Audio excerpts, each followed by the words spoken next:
Hi friends, welcome to Lipta Reddy vlogs. ఈరోజు bagara rice dhaba style chicken curry ఎలా చేసుకోవాలో ఈ వీడియోలో చూపిపోతున్నాను. అలాగే బగారా రైస్ చికెన్ కర్రీ అనగానే తిన్నారంటే ఎవరైనా ఫిదా అవ్వాల్సిందే. గుమ్మగుమ్మలాడే చికెన్ కర్రీ స్పైసీగా టేస్టీగా ఇంట్లో ఎలా చేసుకోవాలో ఈ వీడియోలో చూసేద్దాం.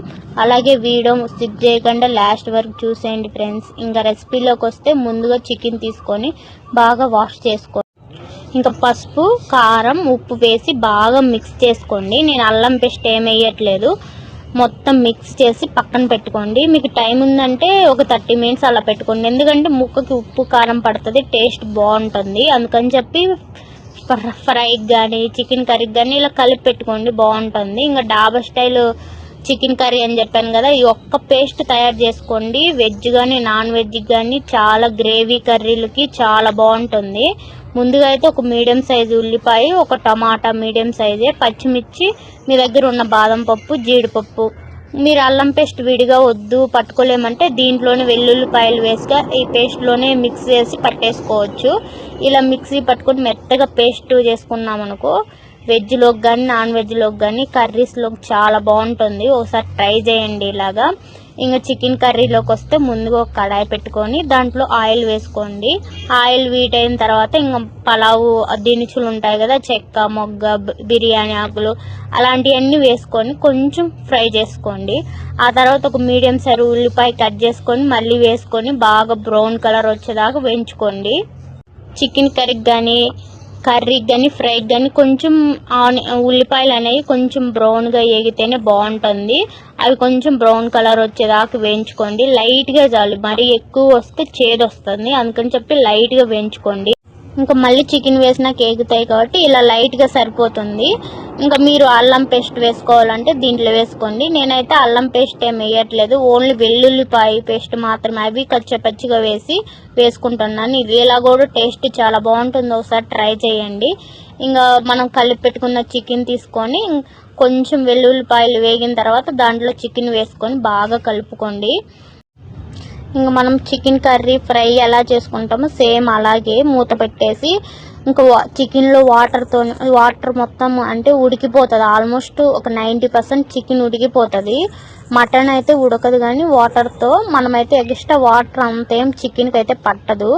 ఇంకా దాంట్లోనే చికెన్లో ఉన్న వాటర్తోనే చికెన్ అంతా ఉడకనియండి. ఇంకా చికెన్ ఉడికేలోపు మీకు ఏం ఫేవరెట్ కామెంట్ చేయండి. అంటే మటనా, ఫిషా, రొయ్యల, అలాగా మీకు ఏం ఫేవరెట్ కామెంట్ చేయండి. ఇంకా బగారా రైస్ అయితే అందరికీ ఫేవరెట్, చిన్న పిల్లలకి నుంచి పెద్ద పిల్లల వరకు కూడా బాగా తింటారు. అంటే అంత స్పైసీగా ఉండదు, నార్మల్గా ఉంటుంది కాబట్టి. ఇంకా చికెన్ కర్రీకి వస్తే ఒక్కొక్కరు ఒక్కో స్టైల్లో చేస్తారు, ఇదైతే నా స్టైలు. ఇంకా పేస్ట్ చెప్పాను, ఆ పేస్ట్ ఒక్కటి ఉంటే చాలు. బ్యాచిలర్స్ కానీ వంట రాని వాళ్ళు కానీ అందరు సింపుల్గా చేసుకోవచ్చు. దీంట్లో నేను మసాలా కూడా ఎక్కువ యూజ్ చేయట్లేదు, ఓన్లీ అల్లం పేస్ట్ కూడా యూజ్ చేయలేదు, వెల్లుల్లి పేస్ట్ వేసాను, అవి కూడా కచ్చపచ్చిగా. ఒకసారి ట్రై చేయండి, చాలా బాగుంటుంది. చికెన్లో చూడండి చాలా వాటర్ వచ్చాయి కదా, ఈ వాటర్ కొంతమంది ఇలా వాటర్ రాగానే మసాలాలు అన్నీ మిక్స్ చేసేస్తారు. ఇలా వేస్తే కొంచెం నీచు వాసన వస్తుంది, ఎందుకంటే వాటర్ అంతా ఇంకిపోయినాక వేస్తే అంతేం రాదు. ఇలా డైరెక్ట్గా వేసేసామనుకో, మనం పేస్ట్ కూడా ఇప్పుడు తయారు చేసుకుని వేసినా కొంచెం లైట్గా స్మెల్ వస్తుంది. అందుకని చెప్పి ఈ వాటర్ అంతా ఇంకిపోయి కొంచెం ఆయిల్ వస్తుంది కదా, అప్పుడు ఇంకా మూత పెట్టేసి చికెన్ అంతా వాటర్ పోయేదాకా ఉడకనిద్దాం.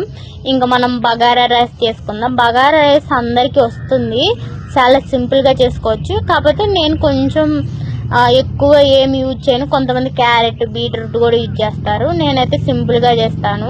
ఎక్కువ స్పైసీస్, ఎక్కువ మసాలాలు, అల్లం పేస్ట్ ఎక్కువ వేయకుండా, ఘాటుగా ఏం లేకుండా, అంటే చిన్నపిల్లలు కూడా ఇష్టంగా తింటారు మ్యాక్సిమం. నేనైతే ఒక మీడియం సైజ్ ఉల్లిపాయ కోసాను, దాంట్లోనే పలావు ఆకులు, చెక్క, మొగ్గ వేసేసాను, ఒక 2 పచ్చిమిర్చి వేసుకున్నాను. ఇంకా కారం ఏమి యాడ్ చేయను. ఇంకా పుదీనా, కొత్తిమీర ఉంటే వేసేసుకోండి. దీంట్లోనే ఒక జీడిపప్పు కూడా వేసుకోవచ్చు. కొంతమంది జీడిపప్పు కూడా తింటారు, కొంతమంది తీగ అలా అనిపిస్తుందని కొంతమంది తినరు. ఇంకా దాన్ని అంతా కొంచెం ఫ్రైగా చేసుకోండి. ఇవి కూడా కొంచెం వేగిపోయాయి. తర్వాత నేను 1 గ్లాస్ రైస్ తీసుకున్నాను కాబట్టి 2 గ్లాస్ నీళ్ళు పోసాను. తర్వాత ఉప్పు, కొంచెం మసాలా అంటే ధనియాల పొడి వేసాను. కొంచెం లైట్గా వేసుకోండి, ఎక్కువ వద్దు.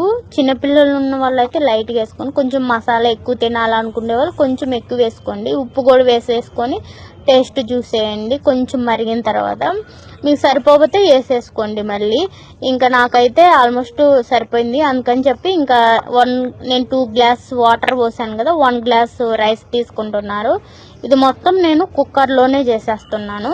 ఇంకా కుక్కర్ అంటే 3 విజిల్స్ వస్తే సరిపోతుంది. రైస్ అయితే మనకి రెడీ అయిపోతుంది. నేనైతే 1 గ్లాస్కి 2 గ్లాసులు వాటర్ పోసాను. ఇంకా మూత అయితే పెట్టేశాను. 3 విజిల్స్ వస్తే సరిపోతుంది. ఇంకా చికెన్లోకి వస్తే చికెన్లో వాటర్ కూడా ఆల్మోస్ట్ అయిపోయింది, ఒక 90%. కొంచెం ఆయిల్ తేలుతుంది కదా, ఇంక ఈ టైంలో మనం తయారు చేసి పెట్టుకున్న పేస్ట్ని కూడా వేసి కలుపుతున్నాను. ఈ పేస్ట్ అంతా బాగా కలిపితేనే మనకు థిక్ గ్రేవీ లాగా వస్తుంది. చూడండి, మీకు ఇప్పుడే కర్రీ అంటే తెలిసిపోతుంది ఎలా ఉంది ఏంటి అని. కర్రీ గట్టిగా అలా ఈ పేస్ట్ అంతా బాగా ఉడకనియండి. అంటే మనం పచ్చిది వేసాం కదా, ఆ పచ్చి వాసన అంతా పోయేదాకా కొంచెం ఉడికామనుకో ఇంకా బాగుంటుంది. ఆ తర్వాత ఉడికిన తర్వాత మనం కొంచెం టేస్ట్ చూసుకోండి, ఉప్పు కారం ఏమన్నా తక్కువ ఉన్నా వేసేసుకోండి. ఇంకా అది కూడా బాగా ఉడికింది అనుకో, ఆ పేస్ట్ చూడండి ఆయిల్ అంతా సపరేట్ అవుతుంది. ఇలా అయినప్పుడు కొంచెం కలుపుకోండి బాగా. అంటే కొంచెం గ్రేవీ ఉంటుంది కదా, నేనైతే స్టీల్ వాడాను కాబట్టి కొంచెం అడుగుంటుంది అని చెప్పి నేను కలబెడతా ఉన్నాను. ఈ స్టేజ్లోనే కొంచెం వాటర్ వేసుకోండి. వాటర్ వేసుకున్నాం అనుకో ఇంకొంచెం ఉడుకుతాయి. లైట్గా పోసుకోండి, ఎక్కువ వద్దు. ఇంక వాటర్ పోసినాక కూడా మనం టేస్ట్ చూసుకొని ఉప్పు కారం ఇప్పుడు కూడా వేసుకోవచ్చు. ఇప్పుడు వేసుకుంటే ఇంకా పర్ఫెక్ట్గా ఉంటుంది ఇందాక దానికంటే కూడా. ఇప్పుడు టేస్ట్ చూసేసి ఉప్పు కారం అవి చూసేసుకొని కొంచెం ఉడకనియండి. అంటే వాటర్ పోసాం కదా, లైట్గా ఉడికితే సరిపోతుంది, ఎక్కువ అవసరం లేదు. ఇంకా ఉడికిన తర్వాత మనం మూత పెట్టేసి ఒక 2 నిమిషాలు ఉడికిస్తే చాలు, బాగా గట్టిగా అయిపోతుంది. ఇంకా మీకు ఉప్పు కారం మసాలాలు మీరు ఏం వేసుకోవాలనుకున్నాను ఈ స్టేజ్లో మొత్తం వేసేసి కలిపెట్టేసేయండి. నాకైతే కొంచెం సాల్ట్ తక్కువ అనిపించింది, అందుకని చెప్పి నేను సాల్ట్ వేసుకుంటున్నాను.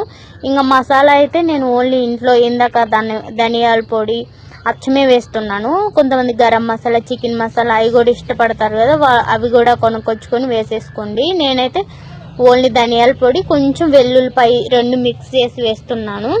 ఇంకా మసాలా ఎక్కువ ఇష్టపడే వాళ్ళు గరం మసాలా చికెన్ మసాలా అలాంటివన్నీ వేసుకోవచ్చు. మీకు కావాలంటే అమూల్ క్రీమ్ ఉంటుంది కదా, అది వేసినా కూడా బాగుంటుంది. దీనిపైన కొంచెం ఇంకా ముక్క సాఫ్ట్గా అనిపిస్తుంది అమూల్ క్రీమ్ వేసినా కూడా. ఇంక ఇలా అయితే ఇంకా ఇవంతా మసాలా అంతా ఉడికిపోయింది. ఇంకా దానిపైన కొంచెం కొత్తిమీర వేసేసాను. ఇంకా వేడి వేడి చికెన్ కర్రీ అయితే రెడీ అయిపోయింది. ఇంకా రైస్లోకి కానీ చపాతీలోకి కానీ పూరీలోకి కానీ వడలోకి కానీ రోటీల్లోకి కానీ కర్రీ అయితే చాలా బాగుంటుంది. నాకైతే చాలా బాగా నచ్చింది కర్రీ. ఒకసారి ట్రై చేయండి, చాలా సింపుల్గానే అయిపోతుంది. ముక్క కూడా బాగా జ్యూసీగా చాలా టేస్ట్ బాగుంటుంది. మా పాపకి మా హస్బెండ్కి కూడా చాలా బాగా నచ్చింది ఈ కర్రీ. ఫ్లేవర్ కూడా కొత్తగా, అంటే ఎప్పుడు చేసుకుంటే చికెన్ కర్రీ కాకుండా ఇలా ఒకసారి ట్రై చేయండి, చాలా బాగుంటుంది. ఇంకా బగారా రైస్ కూడా రెడీ అయిపోయింది. బగారా రైస్ చూడండి, నేను కుక్కర్లోనే 3 విజిల్స్ వచ్చేసినాయి. రైస్ చూడండి చాలా పొల్లుగానే వచ్చింది. కొంతమంది కుక్కర్లో వండితే మెత్తగా అలా వస్తుంది, కానీ నేను పొల్లుగానే వచ్చేసింది. ఇంక చికెన్ కర్రీ బగారా రైస్ అయితే రెడీ అయిపోయింది. వీడియో నచ్చితే లైక్ చేయండి, షేర్ చేయండి.